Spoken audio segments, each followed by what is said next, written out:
Well, I went in, I sat down, and I didn't really, like I said, it's my first semester at college, so I was still getting used to everything and how classes were run.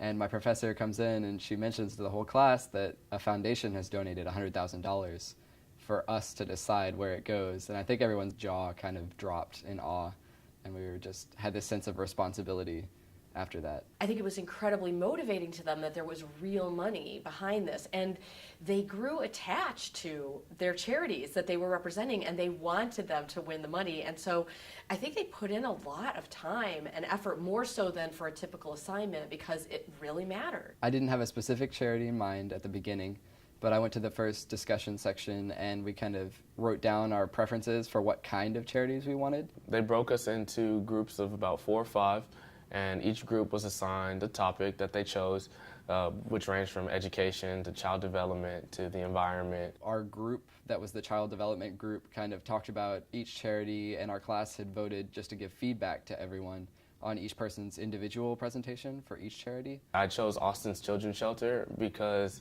it does relate to kids my age, and I've worked at a homeless shelter before, and seeing little kids on the street is just, it's really sad.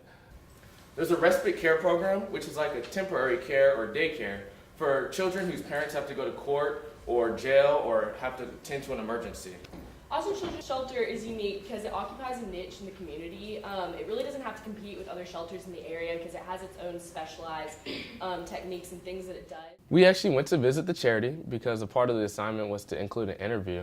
And being a local charity, we decided that might as well just go see the location and the faculty and staff. And honestly, it blew me away. We actually went to the Austin Children's Shelter. It's just a couple miles down the road, so we could see what was actually going on there. And we had an interview with 2 people that worked there, I guess the director of grants and the director of fundraising. And so we could really talk to them and see what they were all about, and they gave us a tour of their campus. It was our class's responsibility, and I think we gave the money to the best charities that were available. And after going through research, everyone got a little feisty in the debates, honestly, because they wanted their charity to win. They wanted to make sure the thing they invested their time and their passion in for the last 3 months was going to be impacted by the class. So even on the final voting day, the students just spent a lot of time kind of querying each other and still even debating a little bit. Dr. Paxton gave us to use.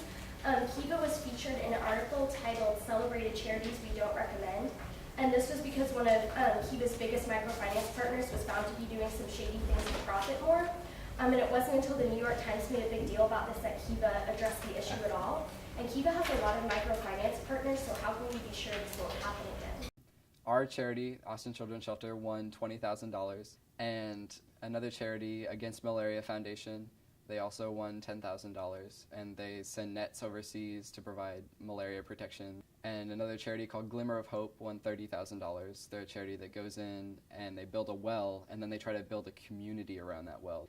And then we gave $5,000 to Alex's Lemonade Stand. It's a foundation set up by this little girl who had cancer, and she actually started her own lemonade stand in support of people who had cancer. I think going forward, they will probably not view charitable giving in the same way. I think they may view themselves now as a resource to their friends and their family, so that they're someone that knows about what questions to ask or how to even think about where money should go. Obviously, I think it's awesome that we were able to make a difference. And it was our class's responsibility, and I think we gave the money to the best charities that were available.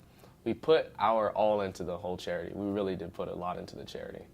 So as a college student, the most we can really donate is our time. As far as money, we're kind of tight, but being able to have this donation of this large amount of money and then actually putting it to good use and putting it to where we want to put it is just a good opportunity for us. Well, I did not expect that this class would turn out the way it did at all, and I think this class really affected the way that I look at philanthropy. What's really interesting, actually, is that the students in this class and the prior class have come together to create what they're calling it's a student group called the Longhorn Philanthropic Association, where they want to follow up on the gifts that have been given by the classes and also do some fundraising so that the classes can be run more often. They feel like it was such a fulfilling experience that they want more students to have the opportunity. So they've, like I said, they created this student group, and they're meeting and kind of trying to continue the course because they found it so meaningful. Yeah.